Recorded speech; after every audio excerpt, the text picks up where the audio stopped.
Vamos ver um outro caso. Folha de Flandres ou lata. A lata funciona todos os enlatados do mercado hoje. É o teu exemplo mais típico. Como é que é feito aquele enlatado? É um material da base de ferro, onde você tem um revestimento de estanho. O estanho é usado para proteger a lata e evitar que o ferro se oxide. Só que aí você tem um grande problema, que é importante ser lembrado. Nunca compre latas amassadas ou necessariamente arranhadas, porque você vai ter tirado o estanho de cima e o ferro naquele ponto oxidou, com certeza deteriorando o líquido da conserva de dentro da lata e podendo ocasionar a produção de muitas bactérias, entre elas a que causa o botulismo. Então, as latas amassadas, que geralmente tem mercado até que vende mais barato para facilitar a tua compra, não devem ser usadas, porque elas podem fazer um grande mal e te levar à morte, porque esse tipo de doença mata. Vamos ver um outro caso. Os metais de sacrifício. Podemos dizer eletrodos de sacrifício também. Então eu tenho dois metais, o ferro e mais um. Quem oxida normalmente? Quem tem a maior facilidade em ceder elétrons. Então, se eu pegar uma lista de metais e olhar alguém que tenha potencial de oxidação maior do que o do ferro, ou potencial de redução menor do que o do ferro, ele será usado para proteger o ferro. Exemplo, é comum nas tubulações antigas da SEDAI, que eram feitas no caso de chumbo, se pregar a cada 20 metros uma placa de magnésio. Por quê? Com o tempo, esse chumbo iria oxidar. Para evitar que ele oxide e não fure a canalização, esse magnésio era preso a ele. Por quê? O magnésio oxida mais fácil que o chumbo. Então, quem oxidaria e sofreria deterioração era o magnésio. E a canalização de chumbo continuaria inteira por um tempo muito maior de uso. No caso do ferro, se faz a mesma coisa. Por exemplo, nos transatlânticos, que são basicamente em aço as placas, base de ferro, você tem que a cada 6 a 10 metros, ele prega uma placa de zinco. Por quê?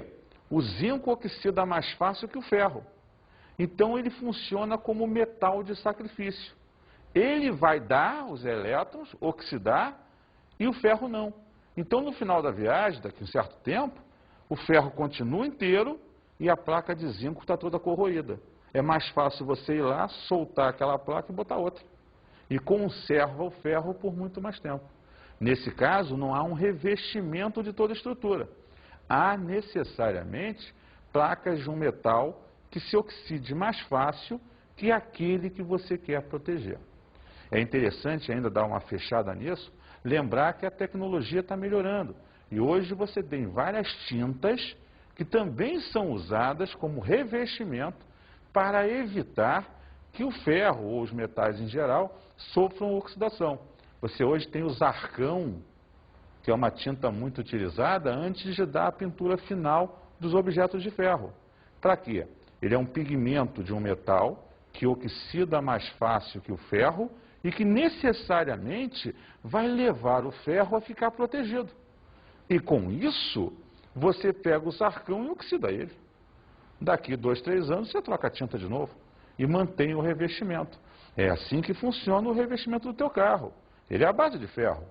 O cara passa uma camada de tinta, de proteção, a base até de Zarcão e outras substâncias, e necessariamente a pintura final. Enquanto não tiver um arranhão, aquilo não oxida. Com arranhou, aí começa a enferrujar o carro.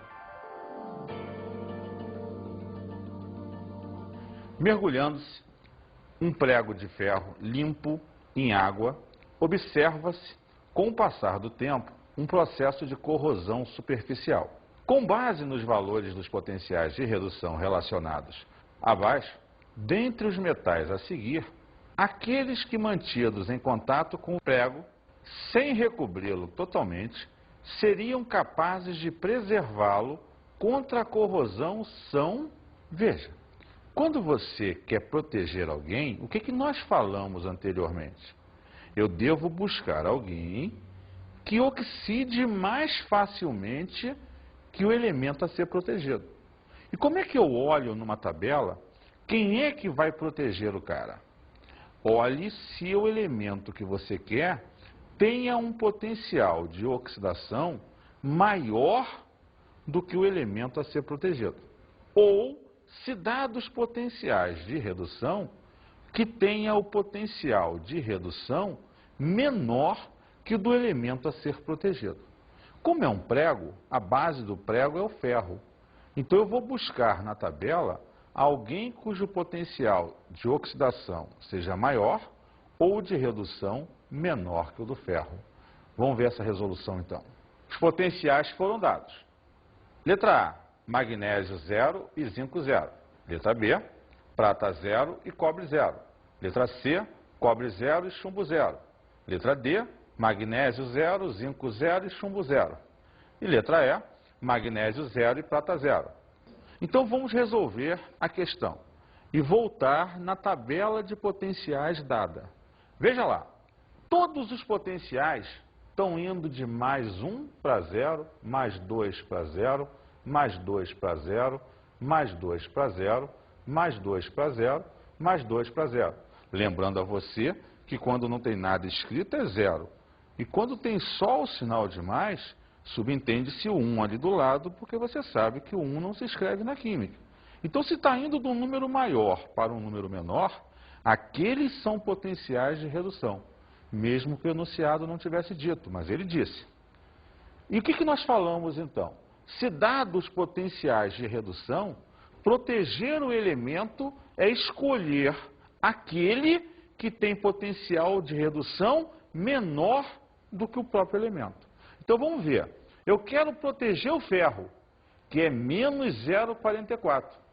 Vou escolher nessa tabela os elementos que tenham potenciais de redução menores do que o do ferro. Quem é um número menor do que esse aqui? Menos 0,76, menos 2,37. Ah, então, Edson, só o zinco e o magnésio podem proteger o ferro. Então, em que alternativa eu vou optar? Letra A. Muito bem. Observa lá que na letra A você tem o magnésio e o zinco colocados como opção. Entenderam? Viu como é tranquilo trabalhar com pilhas? Vamos então às nossas dicas de estudo.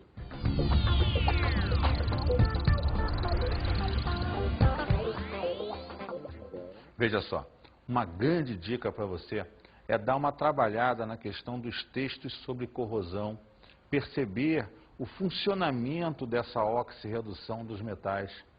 E outra coisa interessante seria você estudar e aprofundar exercícios de cálculo de potenciais. Essa é uma parte muito cobrada em concursos que tenham múltipla escolha como fase de concurso. Nessa fase de múltipla escolha, geralmente caem muitas questões sobre cálculo de potencial. Um grande abraço e até o nosso próximo encontro.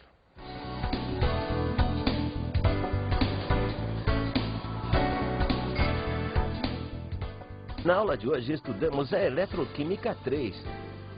Veja que nesse momento a gente trabalhou a questão do cálculo dos potenciais, o ΔE, DDP ou força eletromotriz. Vimos o potencial de uma pilha. O potencial de uma pilha pode ser determinado de várias maneiras. Uma delas, que nós apresentamos hoje, é pegar o potencial do elemento que oxida e somar com o potencial do elemento que reduz. Daí você terá o ΔE, a FEM ou o DDP de uma pilha. Analisamos a corrosão e a proteção de metais. É importante lembrar que a corrosão é inevitável. O ferro está em contato com o oxigênio do ar. O que nós devemos fazer é criar técnicas cada vez mais interessantes de proteção desse metal, como as apresentadas hoje. A galvanização, os metais de sacrifício e a folha de flan de isolato. Lembrando também que a nossa indústria de pigmentos está gerando uma série de tintas de grande valia na proteção desses metais. Até a próxima aula!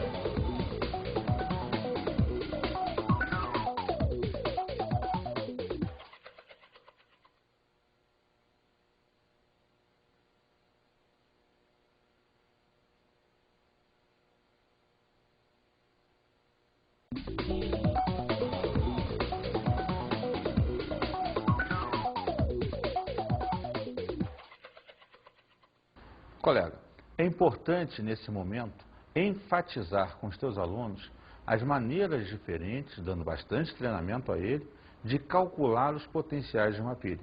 E necessariamente dar uma enfatizada para ilustrar e tornar a aula mais fascinante nesse dia a dia que nós vivemos hoje, no sentido da corrosão, dos processos naturais de oxirredução. Um grande abraço e até o nosso próximo encontro.